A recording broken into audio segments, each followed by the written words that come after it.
Bonjour à toutes et à tous, merci de nous rejoindre sur cette chronique judiciaire. Nous démarrons tout de suite avec le procès tant attendu de la tentative de coup d'État au Bénin. Il s'agit du procès de l'homme d'affaires Olivier Bokor, de l'ex-ministre Oswald Omeki, de son chauffeur Ganiou Sanoussi et de Hugues Adibekou, comptable de Roch Nyeri. La composition de la cour n'a pas changé. Les accusés sont convoqués à la barre. Ont-ils pu constituer de nouveaux avocats?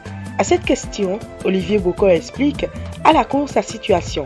J'ai constitué les mêmes avocats, ils sont venus à la prison, mais l'administration pénitentiaire leur a refusé de me voir, a déclaré l'homme d'affaires qui évoque ensuite les difficultés pour échanger avec sa défense depuis la prison civile de Misrété. À son tour, Oswald Omeki déclare qu'il a contacté l'avocat maître Badabodi Zakari pour sa défense, mais qu'il a été impossible pour l'homme de droit de le voir. Les autres accusés dans le dossier ont également indiqué à la cour qu'ils n'ont pas pu se constituer des avocats. Après les accusés, le procureur spécial Près la Criette, Mario Mentonou, affirme que les avocats de l'homme d'affaires Olivier Bokor ne lui ont pas fait part de leur reconstitution dans le dossier et qu'il devrait avoir de nouveaux permis de communiquer pour lui rendre visite à la prison civile de Misrété. Les anciens permis de communiquer, apprend le procureur, ne sont plus valables. Mario Mentonou rappelle les différentes démarches menées par la Cour ainsi que le parquet spécial pour que les prévenus aient des avocats. Il confie que le bâtonnier saisi pour la constitution d'avocats d'office pour les accusés n'a pas donné de suite. Le procureur évoque aussi la décision avant dire droit qui accorde un délai supplémentaire de 5 jours aux accusés pour se constituer de nouveaux avocats. La magistrate Christelle Adonon a procédé à la lecture de la décision avant dire droit. La Cour a constaté que les accusés ont disposé du temps nécessaire pour la constitution de leur défense. Selon la juge, le droit à la défense doit être concilié avec le droit à l'administration de la justice dans un délai raisonnable en matière criminelle. Elle a ordonné la poursuite des débats nonobstant l'absence des avocats de la défense. Le commissaire de la brigade criminelle, Nounayon Kofi Victorin, est convoqué à la barre. L'officier de la police républicaine est chef antenne sud de la brigade criminelle. À la barre, l'officier affirme que le 23 septembre 2024, sa brigade a été saisie suite à des renseignements des services spéciaux qu'un coup d'État se préparait contre le chef de l'État béninois depuis le domicile du président Patrice Talon. Il affirme qu'un dispositif a été mis en place et que cela a permis d'interpeller le colonel Dieudonné Thévon Edrey et Oswald Omeki. L'homme d'affaires Olivier Bokor a été interpellé peu avant 2 h du matin, le 23 septembre 2024. Ainsi, 6 sacs qui contenaient des billets de banque ont été découverts selon le commissaire. J'ai vu l'argent et j'ai participé à son décompte, a-t-il déclaré. Il précise qu'il a consigné l'argent à la Caisse des dépôts et consignations le 2 octobre 2024. Sur l'interrogatoire de l'ex-ministre Oswald Omeki à la brigade criminelle, l'officier de police républicaine a déclaré que Omeki a déclaré que l'argent retrouvé dans le véhicule devrait servir à être investi dans ces entreprises de distribution de boissons et dans les produits alimentaires. Ces entreprises de l'ex-ministre Oswald Omeki se trouvaient dans des pays de l'Interland et au Cameroun, selon le policier. Quant au véhicule retrouvé au domicile de Omeki avec les 1,5 milliard de francs CFA, l'ex-ministre aurait expliqué qu'il s'agit d'un véhicule qui revenait du leasing et qu'il l'aurait acquis 72 heures avant l'arrestation.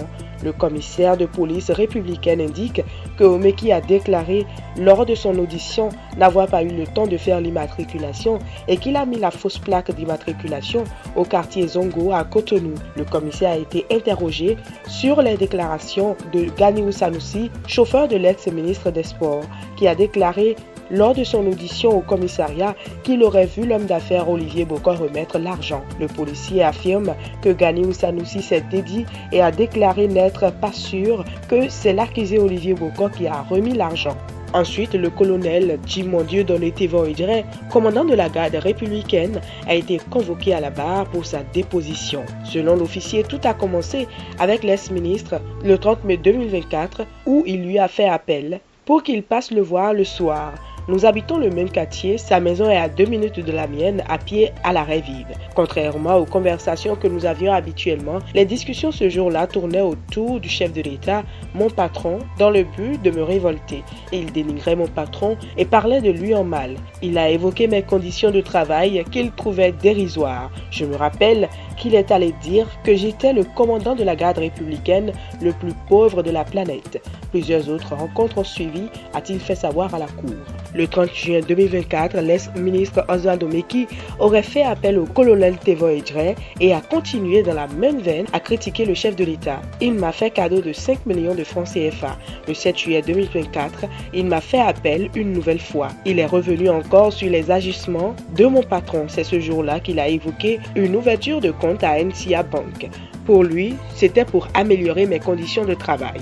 Selon ses propos, ce compte serait de pouvoir continuer d'avoir le même rythme de vie. Quand il m'en a parlé, il a dit qu'il fallait qu'une forte somme y soit déposée. Je n'avais pas les moyens là. Il m'a dit que le grand frère s'en chargera. Habituellement, c'est Olivier Bokor qu'on appelle le grand frère, a déclaré le patron de la sécurité présidentielle.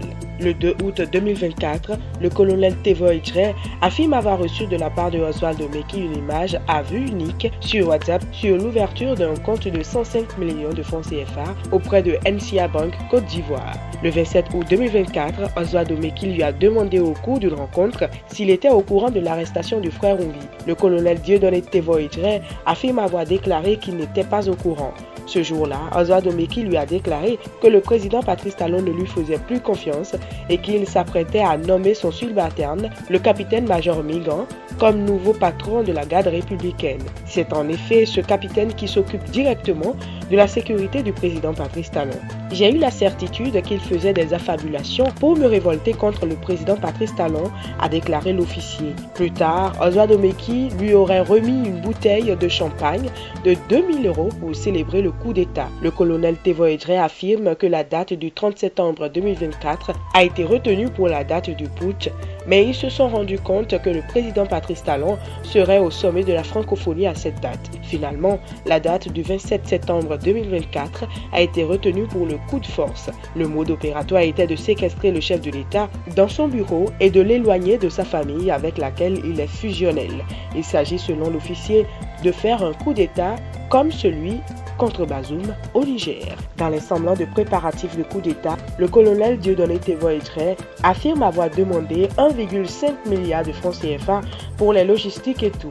Il précise que pour faire semblant de jouer le jeu d'Oswald Meki, il a envoyé le capitaine-major Migan en mission fictive au Rwanda. L'officier supérieur ajoute qu'il devrait recevoir cette somme colossale le 22 septembre 2024 en raison de ce que Meki l'aurait appelé pour lui annoncer que l'argent n'était prêt qu'à 80%. Il a finalement programmé la remise de l'argent dans la nuit du lundi au mardi 23 septembre 2024. Le colonel Jimon Thévo Edjré a affirmé que c'est Oswald Meki qui a placé les plaques fictives et qu'il était en train de lui remettre les sous quand la brigade criminelle a débarqué et les a arrêtés.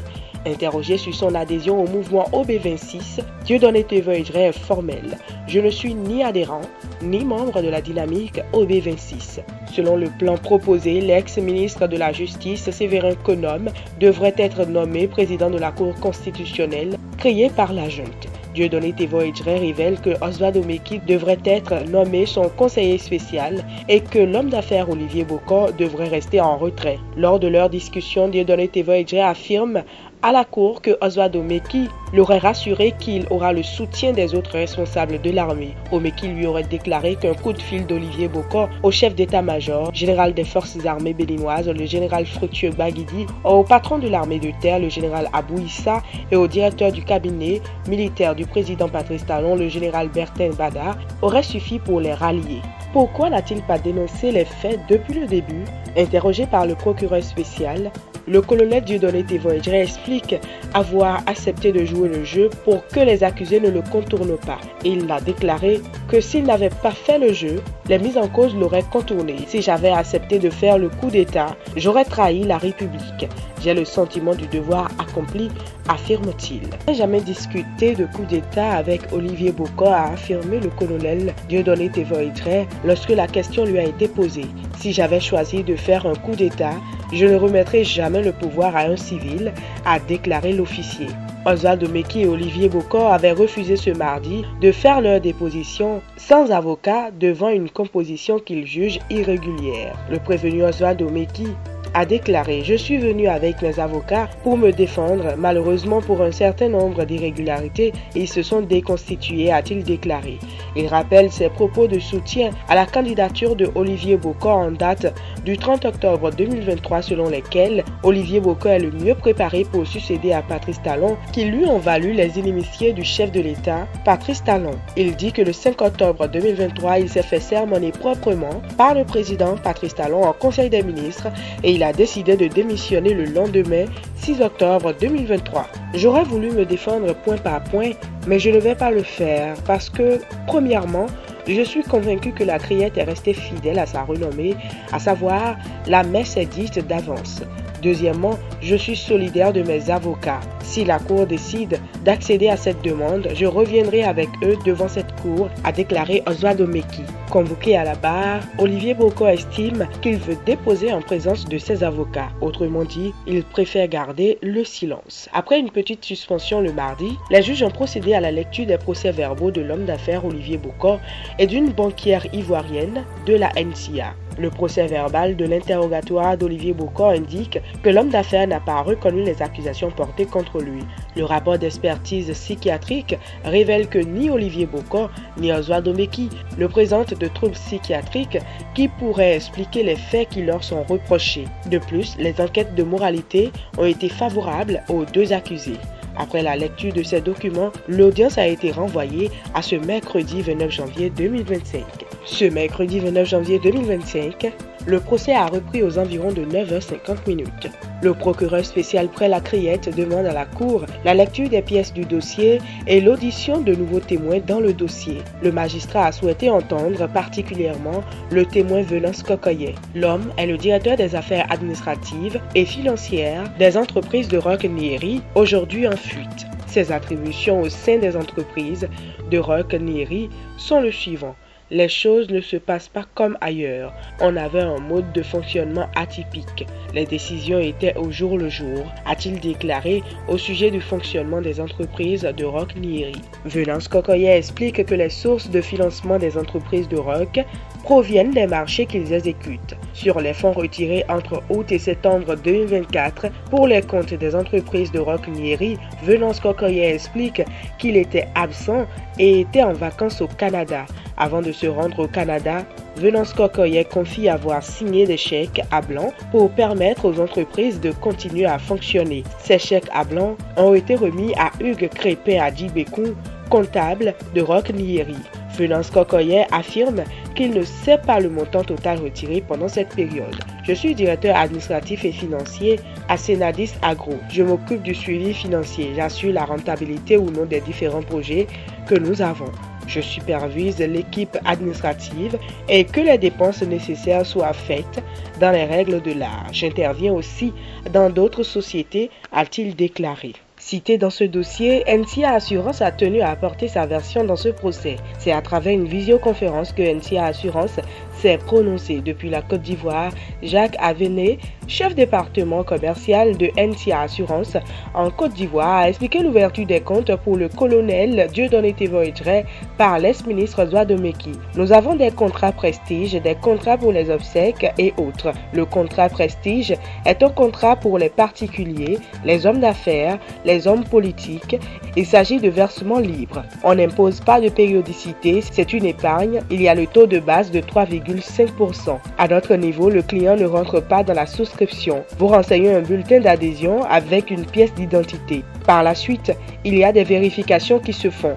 Je connais très bien Oswaldo Meki, je l'ai connu physiquement fin 2023. C'est en 2022 que l'une de mes collègues me parlait de lui en disant qu'il souhaitait avoir un compte chez nous, a-t-il déclaré.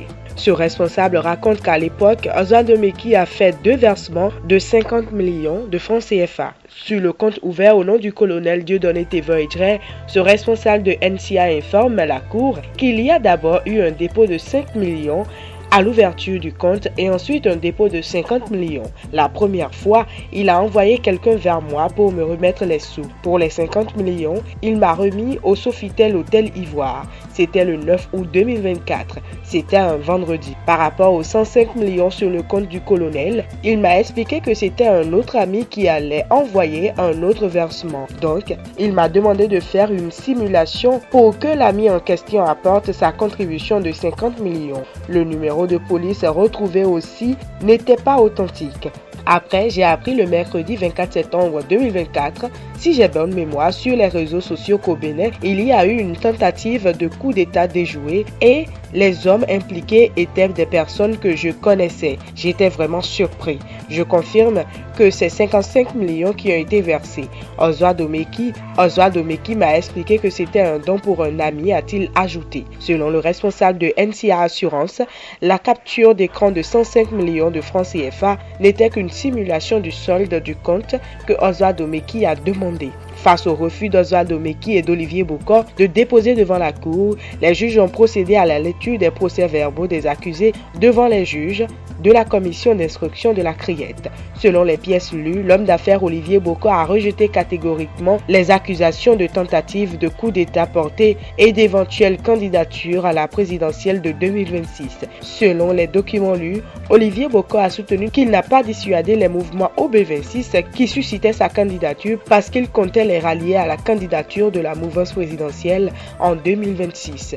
Olivier Bokor s'étonne notamment de son arrestation pour une affaire de tentative de coup d'État contre Patrice Talon. Selon le procès verbal lu, Olivier Bokor soutient qu'il était en voyage depuis le 18 septembre 2024 et qu'il devrait rentrer au pays le 25 septembre 2024.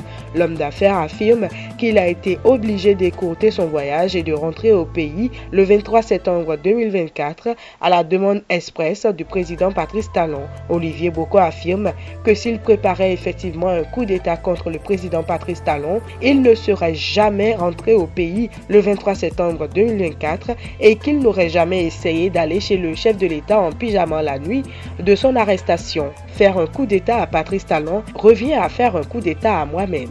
Patrice Talon, président, c'est Olivier Bokor, président. C'est défendu Olivier Bokor selon les pièces lues. L'avocat de l'État béninois, maître Maxime Kakboa Soba, a fait ses demandes au nom de l'État béninois qui est partie civile au dossier.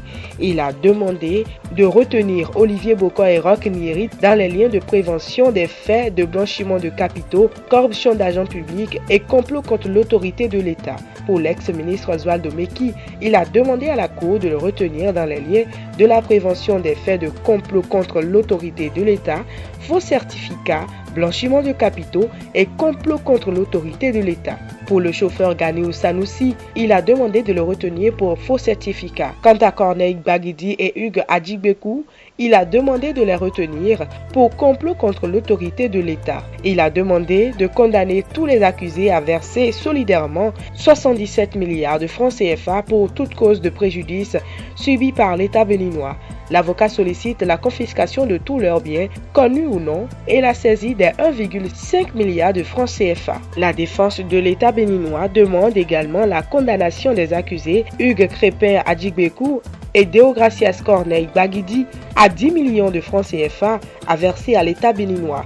Il demande le franc symbolique pour Ganiou Sanoussi. À la demande du procureur spécial Mario Metonou, l'audience a été renvoyée à demain jeudi 30 janvier 2025 pour les réquisitions et le délibéré. Cette chronique vous a été présentée par Dorcas Wangan.